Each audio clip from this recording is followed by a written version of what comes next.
Oi, gente, tudo bom com vocês? Bom, eu sou o Halley, né? Você já deve ter visto o vídeo de apresentação. Se você não viu, depois que acabar esse vídeo, vai lá dar uma olhadinha. Porque lá eu e a Amanda, a gente está explicando um pouco mais sobre como o canal funciona, qual a nossa intenção com o canal e o conteúdo em si, né? Mas bora lá que agora você tem um compromisso com esse vídeo aqui, né? E como você já deve ter visto pelo título, hoje eu vou falar sobre estrelas, termômetro auricular, a NASA e febre. O que essas coisas têm em comum? Não se preocupa não. Até o final do vídeo eu tenho certeza que você vai saber tudinho, tá bom? Pera lá.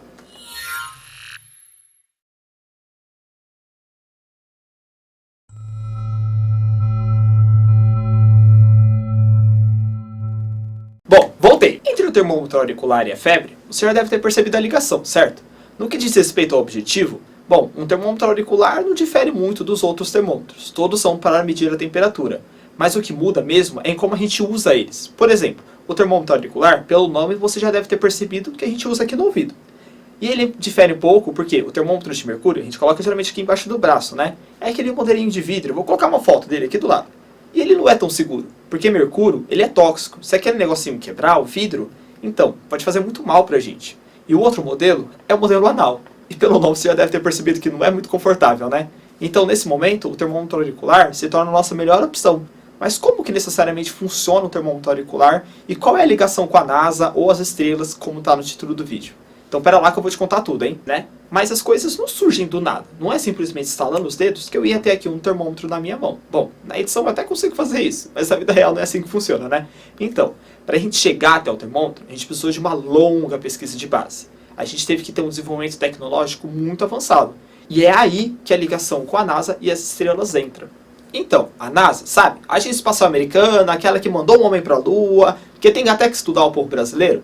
Então, ela já tinha essa tecnologia que usava o infravermelho para inferir a temperatura de objetos que estão muito distantes. Estrelas, por exemplo. Mas você não sabe o que é infravermelho? Pera lá, vou falar rapidinho o que é. Infravermelho é uma radiação eletromagnética. Todo o corpo, eu, você, essa câmera que está me filmando agora, o meu estúdio, tudo aqui está emitindo essa radiação que chamamos de infravermelho, que está além do espectro visível. Eu falei que está além do espectro visível porque é uma luz, tá? Tudo que a gente está emitindo aqui é luz, por isso que você consegue me ver. Mas essa a gente não está conseguindo ver, né? Mas não quer dizer que a gente não possa usar ao nosso favor. Por quê? Porque mesmo que a gente não tenha conseguido ver com nossos olhos, existe um equipamento muito legal que pode detectar essa radiação.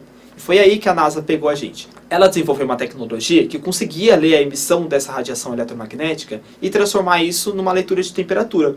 E é aí que ela conseguiu, de objetos como estrelas, que a gente não consegue chegar tão perto assim, medir a temperatura delas e fazer um estudo muito importante para a astronomia.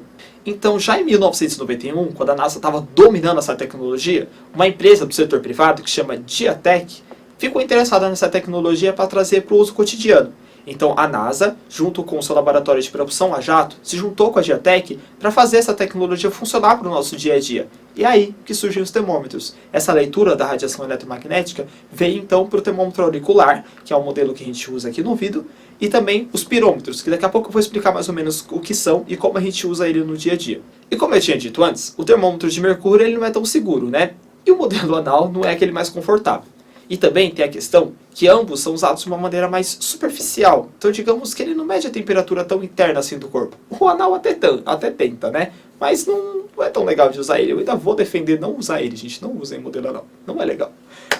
Então, o modelo de mercúrio, ele é colocado, geralmente a gente coloca embaixo do braço, né? Ou dentro da boca. Então, mesmo assim, ainda é uma leitura muito superficial da nossa temperatura. Não é tão exato.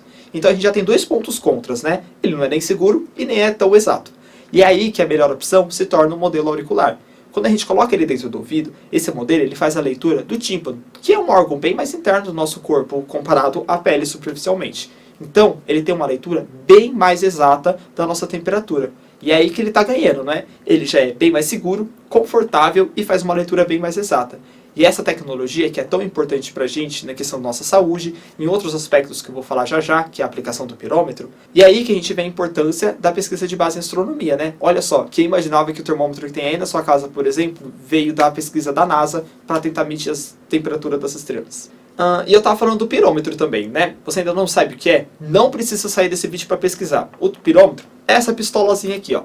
Ela geralmente é usada em ambientes de, por exemplo, eu trabalho ou numa fábrica e eu tô com um equipamento que está muito quente e eu não posso chegar perto dele. Um por segurança e outro que às vezes ele pode ter alguma coisa tóxica, né? Então eu posso usar essa pistola de uma forma mais industrial, apontando para esse objeto que está mais longe, porque aí ele vai ler essa temperatura que está sendo irradiada desse corpo e vai transformar aqui num número, que eu vou ver aqui no visor e vou saber qual é a temperatura desse corpo. E tem um outro uso que eu acho também muito legal, que é o uso nos aeroportos ou rodoviárias, mais especificamente no controle de fluxo de pessoas na entrada e saída dos lugares. Por exemplo, eu não sei quantos anos você tem, ou se você lembra dessa época em que teve um surto de H1N1 no país, que é uma doença viral e ela é bem contagiosa e perigosa. Então, era meio arriscado deixar esse fluxo meio descontrolado de pessoas entrando ou saindo do país ou da cidade, por exemplo. Então, a gente poderia usar ele para saber se as pessoas estavam doentes ou não. Como?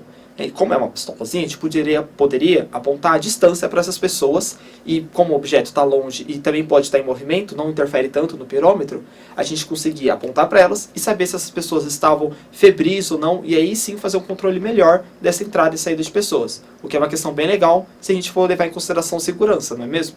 Então, esse é um dos usos dessa tecnologia que a gente tem em astronomia. É bem legal, né? Eu falei que ia ser legal aprender sobre isso. É uma curiosidade nova que você pode contar para as pessoas. Se você gostou desse vídeo, eu espero que você curta muito, compartilhe, comente, marque aqui os seus amigos, falem para eles ver, porque é um conhecimento legal, que nem todo mundo sabe. E é essa a intenção que eu e a Amanda tem com vocês. De trazer todo esse conhecimento que está um pouco escondido, porque a gente não fala tanto, para vocês aprenderem um pouco mais sobre astronomia, tal como a gente está aprendendo a fazer esses vídeos. Então, ó, segue a gente nas redes sociais, compartilha e obrigado, gente.